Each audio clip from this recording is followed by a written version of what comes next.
Di tengah dinamika demokrasi yang berkembang pesat di Indonesia, seringkali ditemukan perdebatan panjang terkait kebijakan publik yang harus diselesaikan dengan musyawarah.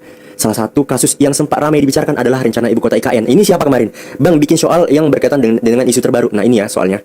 Pemerintah berupaya melibatkan seluruh elemen masyarakat dalam proses pengambilan keputusan agar kebijakan ini dapat diterima oleh semua pihak. Dalam implementasi nilai musyawarah berdasarkan Pancasila, setiap keputusan yang diambil harus mengutamakan kepentingan bersama, bukan kepentingan orang, golongan atau individu tertentu. Oke, ini mukadimahnya teman-teman ya.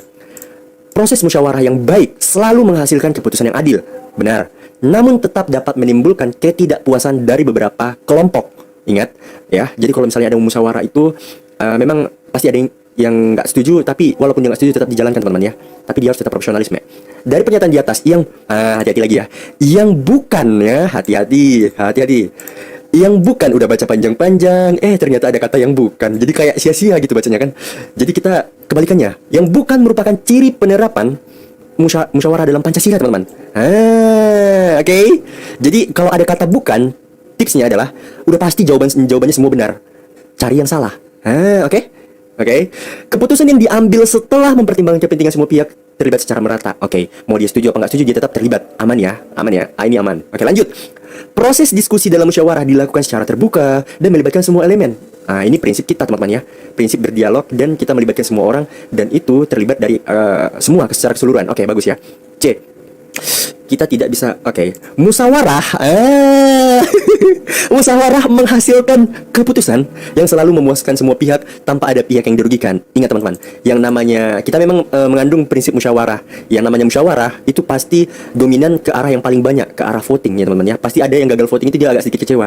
Jadi kita itu dalam musyawarah itu udah pasti ada yang bukan dirugikan sebenarnya ya, tapi agak sedikit kecewa, tapi ya sama aja sih sebenarnya. Oke, lanjut. Setiap peserta musyawarah memiliki hak untuk menyampaikan pendapat dengan bebas tanpa ada tekanan. Ini bagus ya teman-teman ya. Oke, lanjut. Musyawarah bertujuan untuk mencapai mufakat berdasarkan kepentingan bersama, bukan kepentingan pribadi. Ya, ini udah gelo banget ya teman-teman ya. Oke, kira-kira gimana jawabannya? Kapan aja kalau tiap malam kak? Tapi kayaknya ini belum tahu ya live-nya lagi kapan. Soalnya aku udah kena mental ini. Aduh. Oke, jawabannya adalah C teman-teman. Oke, kayaknya ini udah bisa dipahami ya teman-teman. Kenapa jawabannya C? Karena C merupakan pilihan di mana dalam penerapan musyawarah dalam Pancasila, dalam kenyataannya musyawarah itu tidak selalu menghasilkan keputusan yang dapat memuaskan semua pihak. Ada kalanya, walaupun keputusan yang diambil berdasarkan mufakat dan kepentingan bersama, pasti ada ya teman-teman yang merasa kurang puas atau merasakan dirugikan teman-teman. Yang namanya dalam pengambilan keputusan itu secara kolektif ya. Arti kolektif itu berdasarkan yang banyak teman-teman. Karena tidak semua kepentingan individu atau kelompok dapat terpenuhi. Implementasi nilai bla bla bla. Oke ya teman-teman ya.